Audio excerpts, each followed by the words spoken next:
La possibilitat d'eliminar l'actual cicle que es cursa en l'IES als ports ha arribat a les Corts Valencianes. En contestació en les preguntes dels diputats socialistes Ernest Blanch i José Luis Lorenz, el conseller d'Educació ha donat una sèrie d'arguments com el criteri d'eficiència de recursos públics, l'elevat cost de manteniment del cicle o que l'alumnat no és de Morella, que no han convençut als diputats.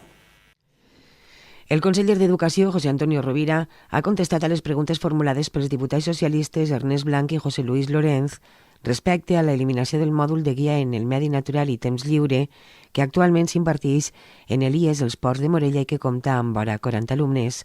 Segons apunta el conseller, els motius pels quals s'ha decidit substituir aquest cicle són la impossibilitat de contractació conforme a llei del sector públic, la falta d'ocupabilitat, que l'alumnat no és de Morella, la taxa d'abandonament i l'elevat cost del manteniment d'este cicle a l'IES als Ports.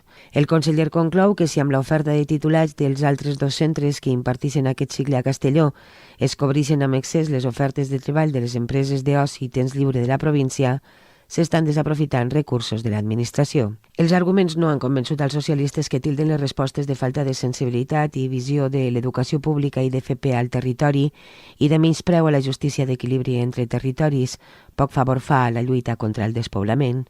Segons els diputats, el veritable objectiu és retallar serveis a més de castigar a comarques d'interior. Els problemes tècnics que s'argumenten, segons Blanch, es poden solventar si hi ha voluntat. Que no té projecte per a aquestes comarques i que no se creu que així podem tindre una educació pública i de dignitat. No? Pues jo crec que és una cosa que hi ha que manifestar. La pregunta i la resposta eren molt clares. Comença a parlar de la falta d'ocupabilitat i quan parla d'ocupabilitat està ignorant, pues, primer, que la gent que està estudiant aquest mòdul se va a dedicar al sector turístic i esportiu que està claríssimament imbricat al nostre sector i està ignorant de que hi ha gent que és docent i són professionals que són de la nostra comarca i que estan tenint relació en l'execució d'aquest mòdul. Quan ja diu la qüestió dels diners que suposa el mòdul, està ignorant que aquest mòdul costa el mateix si se fa a Morella o si se fa en un altre lloc. Els problemes de la hípica i de la nàutica és evident que suposen un cost superior que altres coses que s'estan cursant. Per al portaveu socialista de l'Ajuntament de Morella i diputat provincial Ramsey Ripollès, és sorprenent que des de l'equip de govern de l'Ajuntament de Morella s'ajude a justificar aquesta retallada. La pròpia conselleria diu que els altres cursos que hi ha en ciutats de la costa de la província sí que poden continuar, però el de Morella no.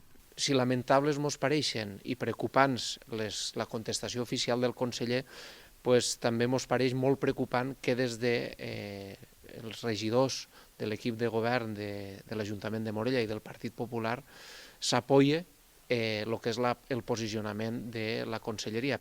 El diputat autonòmic Ernest Blanch insisteix en que no hi ha cap justificació real per eliminar un cicle formatiu que genera ocupació i que és clau per al futur del territori.